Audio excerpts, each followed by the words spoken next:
Стадион. Емисија за вашата вистина.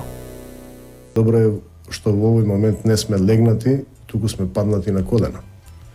И имаме простор да застанеме, да се исправиме и да продолжиме напред.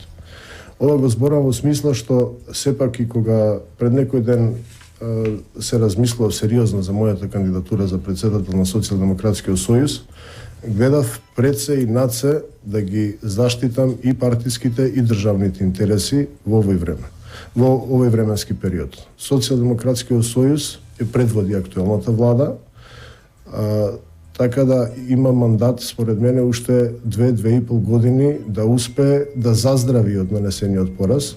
Бројките кои што ги имаме укажуваат на тоа дека факт е дека постои огромно незадоволство, меѓутоа во однос на ВМРО ДПМН можеме се уште да извршиме сериозни трансформации и да се спротивставиме на евентуални парламентарни избори кои што би биле редовни во 24-та година. Затоа сум убеден, се извинувам, дека луѓето во СДСМ ќе бидат свесни за моментумот во кој што се наоѓаме. Апсолутно се јасни грешките на кои што се направени. Мислам дека внатре во рамките не само на членовите на Социјалдемократскиот сојуз, и на луѓето, да кажам, кои што се поддржувачи на левата опција, ќе се пробуди чувството на одговорност и ќе успееме да ги направиме сериозните внатрепартиски реформи кои што ќе не вратат повторно на победничките патеки. Што се случи за 24 часа? Многу брзо направивте проценка дека не треба да се кандидирате. Ве цитирам, тоа е можеби прво ваше интервју на телевизија на 24 вести. Да. Велите, мојата кандидатура ќе зависи од проценката дали ќе влијам на единството да биде поголемо или ќе влијам разденувачки. Како за еден ден проценивте дека ќе влијаете лошо, можеби разденувачки, па не се кандидиравте, односно не поднесовте кандидатура. Знаеме дека имаме 4 кандидатури. До сега по пошта може да се праќа, не? Не. Значи сега имаме Јован Деспотовски, имаме Димитар Ковачевски, Властимир Алексовски од Куманово и Фросина Ременски. Вашата кандидатура, иако се очекуваше, ја нема.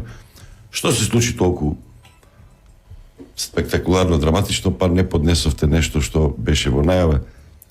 Еве са некој малициозно ќе забележи, можеби дале до знаење. Тука сум и се договори со Тачи или со Деспотовски, ме разбират? Па затоа и не поднесовте кандидатура. Што ве предомисли? Не, значи не станува збор за никаков договор.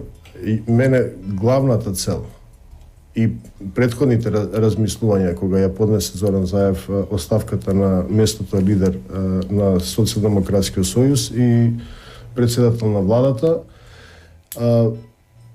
почувствував дека дека бродот е трнат во еден правец да тоне. И тука јасно и евидентно им беше на сите. Сметав дека има простор да се опоравиме и дека во овој момент поголема е заканата за процесите кои што ќе дојдат во иднина.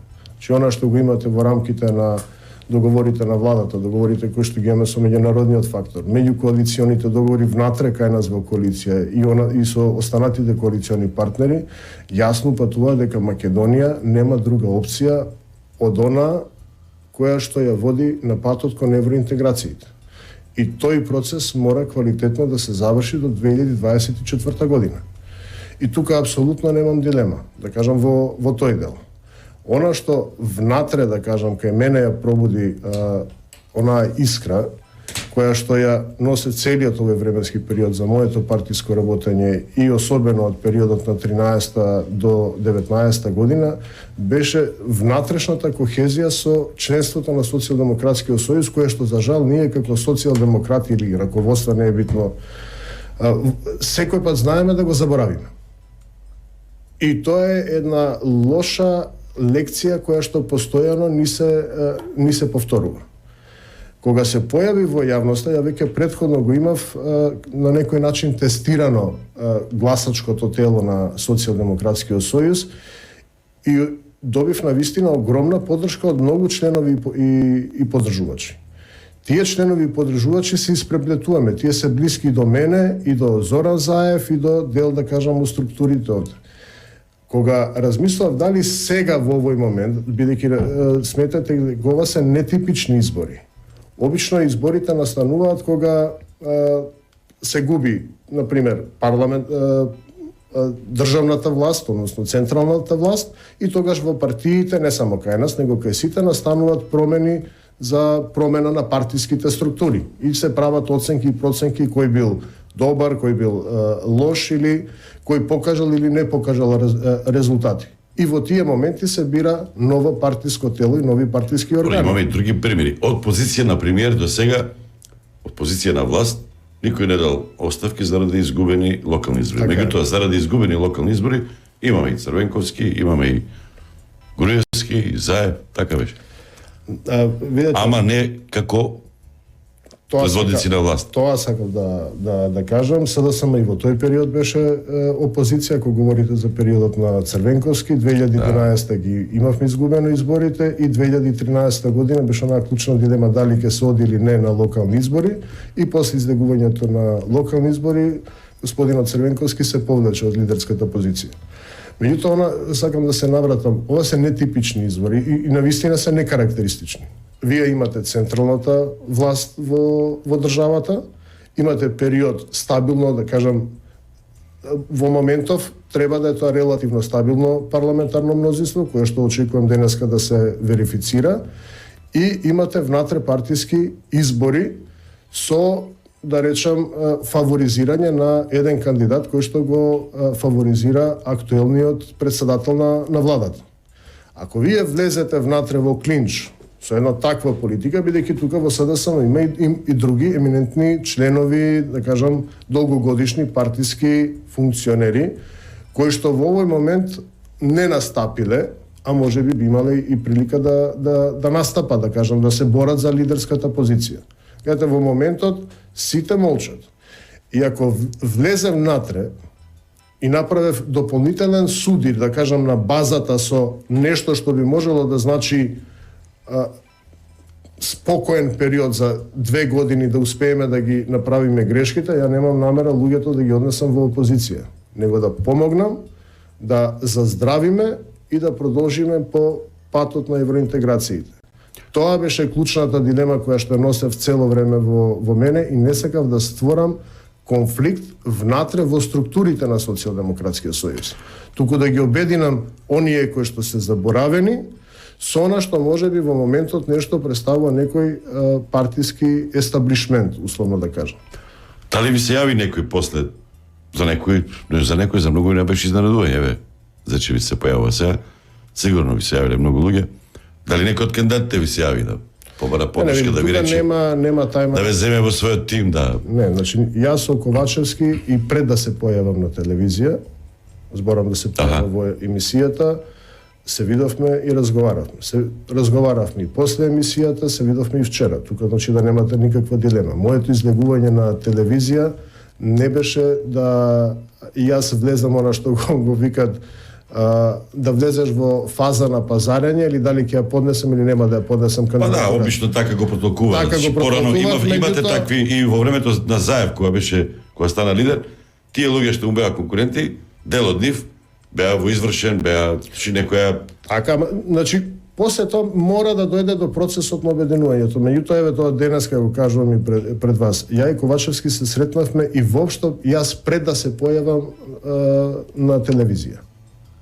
Значи, појавувањето... А може би Ковачевски ви рекол, излези на телевизија, кажи така. Не во таа смисла. Значи, ја почувствував некој внатрешен порив, каде после толку време се појавувам, знаете, станува збор за долги години да работиш во, како да кажам, јас сум бил посветен на таа партија, сум бил посветен, да кажам, на еден процес на млади деца кои што кога сме влегле во таа политика, секој, да кажам, во својот сегмент на интерес, веќе станавме 50 годишњаци.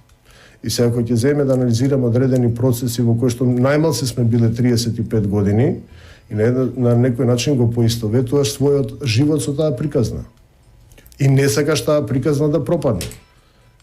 Тоа е единствениот мотив кој што мене ме води, да кажам, во приказката, и со многу луѓе кои што бев низ целиот овој временски период, каде што сме се договарале дека ќе бидеме различни, дека ќе се почитуваме, дека ќе има солидарност, дека нема да се подвојуваме.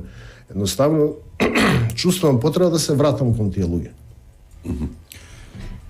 Во тие анализи за локалните избори, вие помагавте ли или не бевте вклучени? Ја, како да кажам, не бев Ако вклучен помагавте, со... не сте помогнале доволно. Не бев Дојде времето, вклучен. мораше тоа да се случи. Значи, од 2019 Бараме, година, значи, правиме обид да направиме една анализа после сите тие што досега се направени, што се случи. Има тоа што кажав и на почетокот, СДСМ само од себе изгуби. Понатаму имаше анализи и прогнози на некои политиколози дека ова конечно во Македонија се случува не од умирање, ама, како да кажам, полека да се случи паѓање на тие мастодонти 2, кои што постојано се менува овие 30 години СДСМ, ВМРО, ДПМН. СДСМ ќе паѓа побрзо, а ВМРО, ДПМН поспоро, затоа што има подисциплинирано и потрадиционално членство. Така Босилков прогнозираше, ќе трае тоа незадоволство од досегашниот партиски естаблишмент, персонифициран преку СДСМ и ВМРО, ДПМН, се дека некоја трета опција не се појави и не се изедначат политичките состојби во државата. Тоа се 2-3 опции кои што беа актуелни во анализирањето на резултатите на тоа што не се случи на локалните избори. Кој е вашиот, каков е вашиот поглед? Знаете, за локалните избори постојат повеќе фактори, да кажам, кои што придонесоа да се случи до тоа што се случи. Меѓутоа, ако влезете во анализа, знаете од каде би можеле да бидат, како да кажам, потенцијалните фактори кои што придонеле за пораз на локалните избори. Дали тоа биле државните политики, дали биле тоа локални политики, неквалитетни, нестручни кадри, кои што ги обавувале позициите, или едноставно народот се има презаситено, да кажам, од оние ситуации По анализите велат дека и тоа не е пресудно. Битно е, меѓутоа се случува во некои општини, можеби според резултатите најлошите градоначалници на Социјалдемократски сојуз победија сепак. А тие што беа фрустрирани како најдобри, тие изгубија. Чи еден комплот е, можеби доминираше националната политика, можеби прашањата на Бугарија. Знаете, секој кога ќе излезе на политичка сцена и без разлика било која политичка партија мора да дефинира некоја своја програма и да даде сериозни ветувања спрема граѓаните. Граѓаните знаат дали се движат нештата, зборам во оперативна смисла, она што се прашање, да кажам, од делот на локална самоуправа. И препознаваат дали вие работите или не работите. Ако еден куп проекти ви седат заглавени во рамките на локалната администрацијата и вие не функционирате во тој дел, че не може да очекувате успех и дека граѓаните утре онака карт бланш веќе ќе ви дадат своја поддршка. Ја токму го имам она чувство дека на граѓаните веќе им е преку глава. Сакаат сите да живеат европски живот.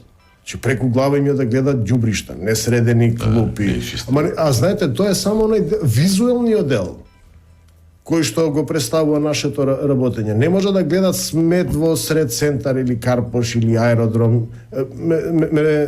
Значи, сакат едноставно да се почувствуваат дека живеат во европска престолница, говорам живењето, да кажам, во Скопје, кое што не е само дел и на градската или на локалната власт, сакаат да гледат убави улици, убави булевари, убави паркови и убави згради на крајот на криштата. Не можам да го сватам овој дел да ние влегуваме и се уште тоа не може да се смени, не сакам едноставно комшиите да ми гледаат во спалната соба. Че ако градите одредени згради, објекти, мора да постои на културна дистанца каде што постои ред и поредок. Да не употребувам терминологија на еден мој близок пријател кој што вели умре комунизмот, умре урбанизмот. Че мора да се вратат правилата на игра. Јас сакам да живеам живот по стандарди.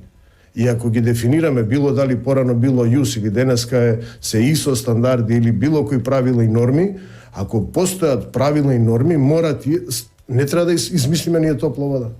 Треба истите правила, доволно е да отидете во Австрија и Германија, земете ги, препишете ги и воспоставете ги во овој дел.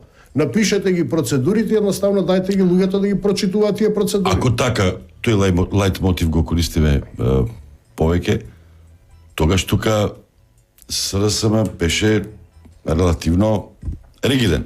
Голем дел од градоначалниците кои што беа градоначалници не беа кандидирани повторно за градоначалници. Ајде да почнеме од Центар, почнеме многу други градови. Значи направила некоја анализа кој работел, кој не работел. Разбирате? Така. Меѓутоа, дали вистинските пак ги предложила, наместо на тие што не ги предложиле, тоа е сигурно едно интересно прашање и факторот обединувачки на коалицијата.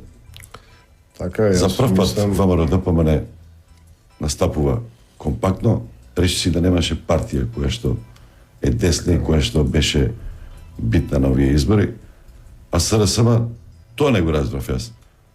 Дали некои нивни прогнози и анализи покажува дека ако излезат ЛДП, ако излезат Дом, тие ќе им завршат работа со тоа што ќе ги соберат гласовите на незадоволните и ќе ги одвојат од... Не мислам дека тоа е правилна анализа, вадењето на ЛДП. Не знам, јас затоа разговараме, сте поминале многу избори, кој им беше ниетот при разговорите со Максим, кој што однесе не 30.000, кради впечаток и повеќе гласови.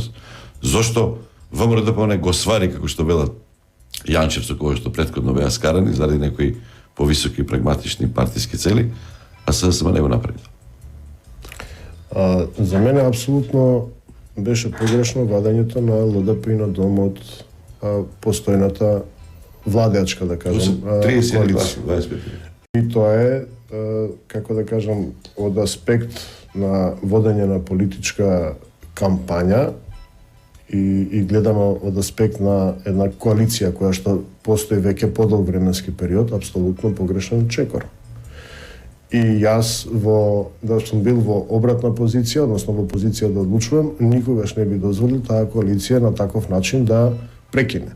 Затоа што реално тоа се покажа на листите. Без разлика дали они ни зема, се ќе речете... Па наши некој во Скопје му зема сигурно 19-21. Курто Дудуш дека бил наш, па сега отишол кај нив, па Зулово Радовиш бил наш, па отишол со нив во листите, независно за тоа. Постои секогаш, да кажам, едно акумулирано незадоволство кај граѓаните, или да кажам во кругот на левицата, за која што за мене е поширок поим, и секој пат треба да најдеш начин како да ги канализираш и тоа незадоволство да го стишиш и да ги внесеш, да кажам, во една победничка атмосфера. За мене овој потек беше погрешен, да кажам, и придонесе за лавина контрареакции кои што ни се случија на многу клучни места. И токму ради нивното излегување, да кажам, односно оставање, немањето на политички договор, изгубивме многу клучни места насекаде низ државата, не само во градот Скопје. Ако ги гледате гласовите на ЛДП и на Дом, отприлика колку ги имаше нивниот кандидат, не зборам за градот Скопје. Да. Значи, друго е ти кога ќе влезеш во една позиција за втор круг, каде ќе бидеш со приближен број на гласови. Да, и психолошки. Ме сваѓате, и тоа е и психолошки, и мотивирачки, и можеш многу побрзо да ја покренеш целата структура и да кажеш има шанса, дај да направиме еден чекор погоден. Тоа е нешто на што мора сериозно да се работи. Знам дека тие преговори, договори се тешки, не се едноставни.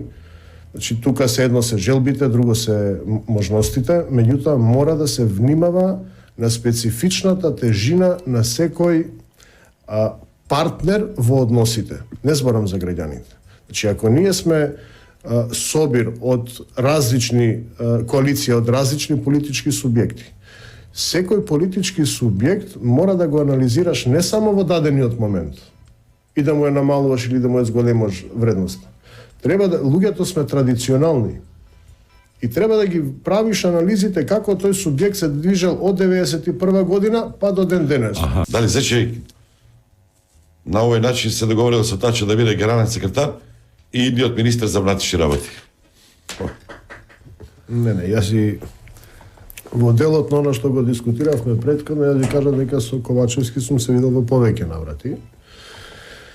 И тогаш, а и сега повторам дека мене не ми е приоритет државна функција во периодот кој што следи.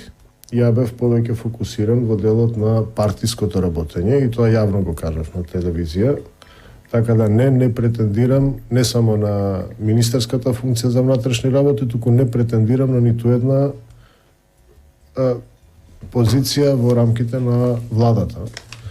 Во делот на партиското работење сум сериозно заинтересиран да се обидам да исправам одредени работи, ценев дека можам најдобро тие работи да ги направам од позиција на председател на Социјалдемократскиот сојуз. Меѓутоа во делот на она што значи платформа за обединување, можеби ќе бев прифатен и сватен на еден поинаков начин во искреноста на моите намери. Едно прашање, што се случува со Милет Зечевик? Во време на ВМРО ДПМН 12 години го немаше никаде. Никаква критика не даваше. Ати тука прават комбинации дека сте биле близок со Латас, сте биле близок со Мијалков, додека бевте директор на Управата за безбедност и контразузнавање. Значи, зошто после толку време молчење на Зечевик, особено дека бевме во опозиција, кој е некој член од СДСМ. Сега... Значи, прво тоа не е точно. Затоа што 2006 година, од кој ги изгубивме парламентарните избори, јас бев организационен секретар на Социјалдемократскиот сојуз до 2008 година. Веројатно мислите интервјуата, по овие први интервју телевизиско. Знаете како, да, ова ми е едно од првите интервјуа, односно имав појавувања во 2017 година за почетокот на изборната кампања, меѓутоа интервјуа, како интервју, прво се појави кај Билјана Секуловска, ова е денеска со нас. И од 2013 да кажам, активно работев и не се појавив никаде на телевизија, затоа што ја ги работев оперативните работи. Делот следењето на медиумите и на таков начин сум се определил да ја водам својата кариера. Главен фокус ми беа оперативните работи на СДСМ, а тие работи во принцип не се за јавност или за елаборирање на јавност. Дали тие оперативни работи се и порано, Бог да опрости, Китановски бил главен за тоа? Да се држи условно речено и под земјата, оние Не. лоши типови кои што вршат работа на партиите за време на избори, или сега веќе тоа не е? Не, тоа па гледате и сами, значи не цело време и постојано потенцираме на работа. Со репресија не можеш да добиеш ништо. Нели допреш до луѓето да препознаат во тебе нешто, да најдат некој искра да запалиш. Со сила нема шанса ништо да направиш. Тоа ве убедувам и ви потпишувам. И многу луѓе кои што мислат дека фокусот на некој, да, јас сум бил, не сум нити полицаец, не сум нити удбаш. Јас сум човек кој што раководел со службата, со управата за безбедност и контраразузнавање во период од 2004 до 2006 година. Со Сашо бевте близок со Мијалков, со тоа?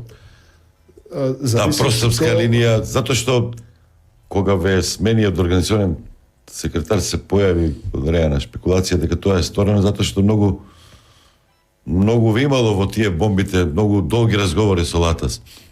Не, јас со Латас сум личен пријател и децата ни се дружат и од тоа бегање нема. Не само со Латас, него сум, знаете вие сами, сум пријател со еден куп луѓе, меѓутоа тоа не е познавање на идими дојдими, имаш релации со одредени луѓе.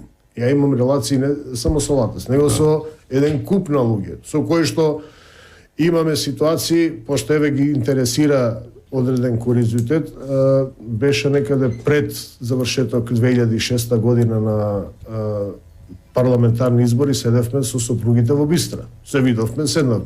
Луѓето дојде Огнен од Бистра да праша да не дојде до некој конфликт помеѓу мене и него. Ме разбере во делот на рамките на водењето на дискусиите. Ама почита со луѓето е една работа, дали имате спроведувате одредени агенди или филување на вакви приказки, тоа е нешто сосема друга работа и тоа секој пат негативно се импутира. Ја имам своји јасни ставови, своји јасни цели, знам за што се борам, може да бидеме ние блиски колку сакаме, меѓутоа тоа не значи дека ќе се разбереме. Уште една работа, значи, твој период кога ве немаше, ви имаше само еднаш, кога беше објавено дека како адвокат, како адвокатура, многу често сте присутен во предметите на водовод и МЕПСО.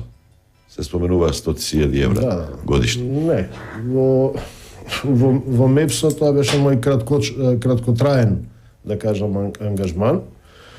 И тоа беа, да речам, едни нарачани негативни текстови према мене, затоа што кога говорите во тој дел, целта им беше нешто сосема друго. Да, професионално работам како адвокат и вклучен сум не само во тие, во голем број на предмети, и тоа ми е професионална ориентација. Така да тука немам дилема во тој дел, меѓутоа секој пат работам согласно позитивните законски прописи.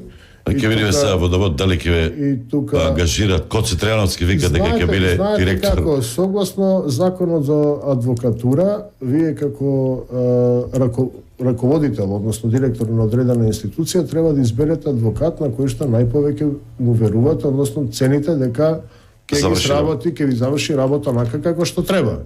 Согласно законот за адвокатура, а оценката во тој дел е останата на вас.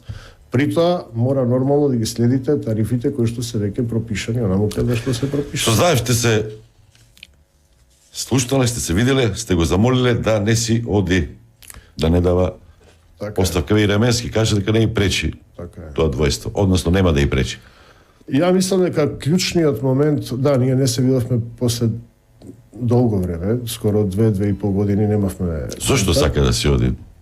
Дојде на моја, се чувствува изневерен од Европа, со партијците. Заев влезе во многу процеси и некој пат кога имаш прегодема желба да завршиш и спроведеш одредена агенда, знаеш и да ја сгрешиш. Значи, од доаѓањето на Заев и носењето на Социјалдемократскиот сојуз после 9 години опозиција, да кажам, и он се обида да ги откочи сите процеси, да внесе во Македонија клучните правци, да ги ослободи на Македонија за влез и во НАТО и во Европската унија. Човек кога има преголема желба, знае да направи грешка, а тоа што го прави, не можам да кажам дека е Заев помал македонец од сите нас. Тоа не е коректно. Ваш став е дека треба да продолжи? Јас сметам дека он апсолутно треба да продолжи. Има легален мандат добиен од страна на граѓаните на изборите парламентарни и дека има позиција да ги задржи, да ја задржи таа влада, тоа коалиционо мнозинство до 2024 година. Стадион. Емисија за вашата вистина.